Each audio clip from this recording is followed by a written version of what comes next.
On one level, in one way. The spiritual process means to become like a mountain, stable, still. Because it's only when somebody has a very stable base, many things can be done.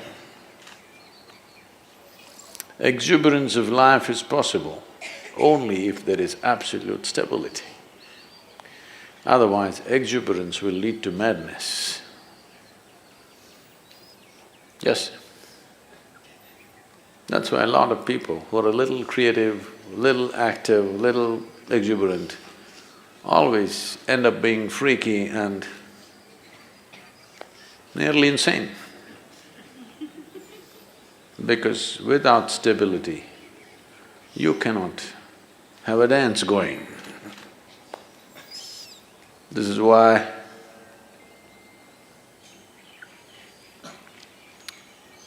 Shiva means stillness, Shiva means dance at the same time. Either you see him sitting absolutely still or you see him in an explosion of dance, because an explosion is possible only when there is a stable base. An explosion which is not destructive is possible only when there is stability. And stability, people try to become stable by controlling and trimming their lives. This is the way your grandmother would tell you how to be stable. Control yourself, then you will be stable. Yes, if you're dead, you will be stable. Very. I promise you that. So normally, people who talk about stability are all constipated existence. You know what's constipation? That means it happens little by little.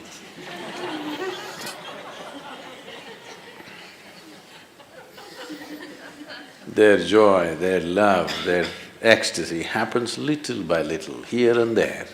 That's constipation.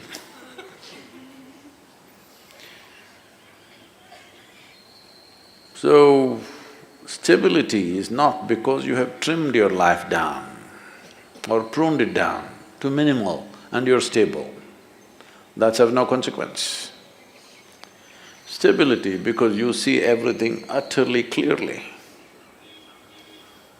That is why when we say Adiyogi, we're talking about stability, at the same time an exuberant dance. This is possible only because he has more than two eyes, not necessarily three, more than two. That means he sees much more than most people ever see. Because he sees much more, able to be stable. If you see only one part of it, you cannot be stable. So the entire effort is to see better. Darshan seeing, you know. The entire culture has always been talking about it. You go to temple not for sending petitions, but for darshan, to see better. Fundamentally, why people are not able to see what is there with life is simply because identifications with so many things. Starting with the body, the identifications have gone into so many things.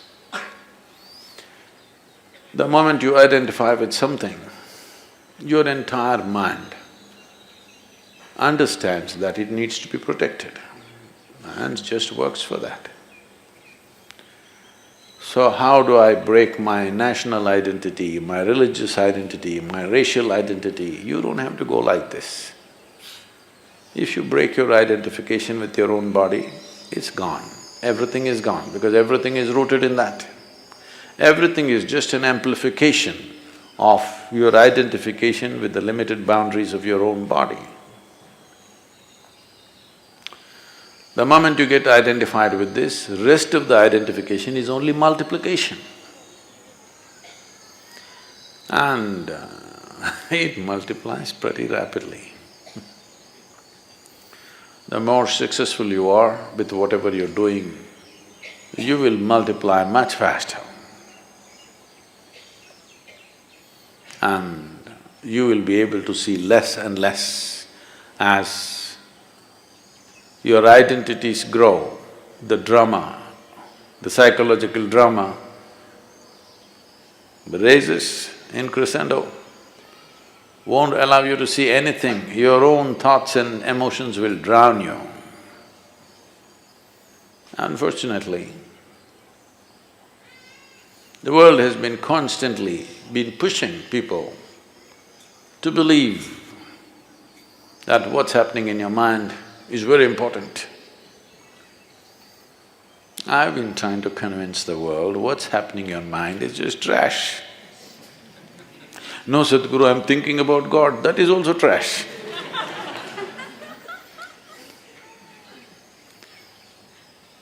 Maybe a bit holy trash, but still trash. Because in your mind, God cannot come, devil cannot come, angels cannot come, only thoughts come.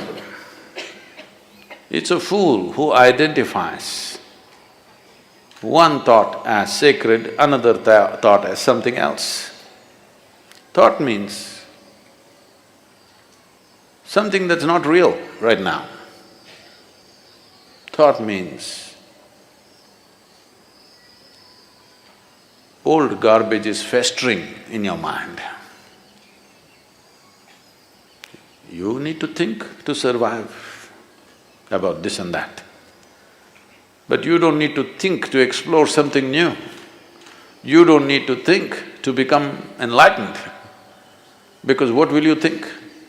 You will only think the past data which is in your head, in many different ways maybe. How many varieties of expressions your rubbish finds is of no value to life. Maybe socially there is some value. In some places when I go internationally, people are saying, he's a thought leader. I say, oh.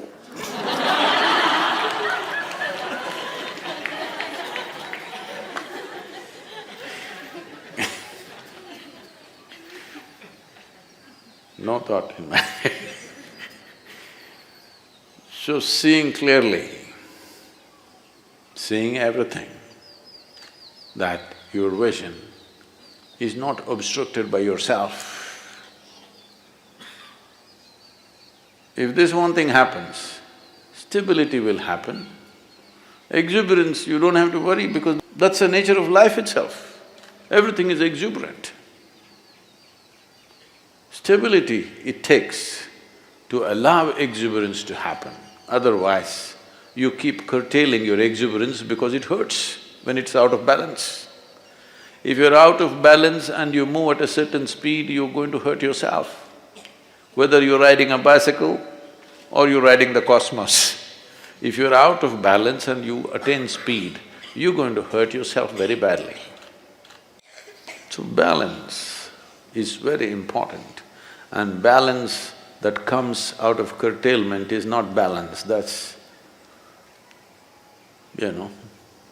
packaged death. Yes, you package death in a certain way and it looks very decent and dignified because dead are always very dignified. Have you seen this? They never did anything indecent, did they? So essentially, everything is rooted in the clarity of vision, and that'll not come unless there's some distance between what is me and what is my body. If this distance is not there, then multiplication of identities will just… it's an inevitable consequence. Vision. If you pay attention to these mountains, you should go crazy every day, though I carried it for my entire lifetime. Still I go crazy looking at it. Either you're not seeing it, or you're looking at it and not seeing it. Once Shankaran Pillai came to Isha Yoga Center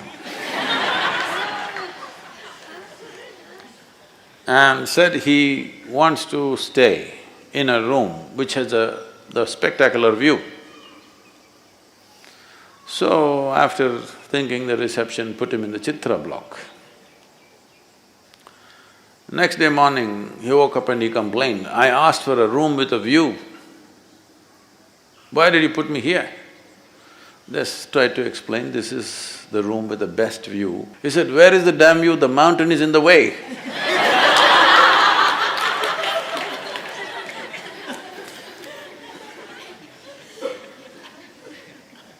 Mountain never gets in the way, it's just you. To look beyond yourself, that's all there is.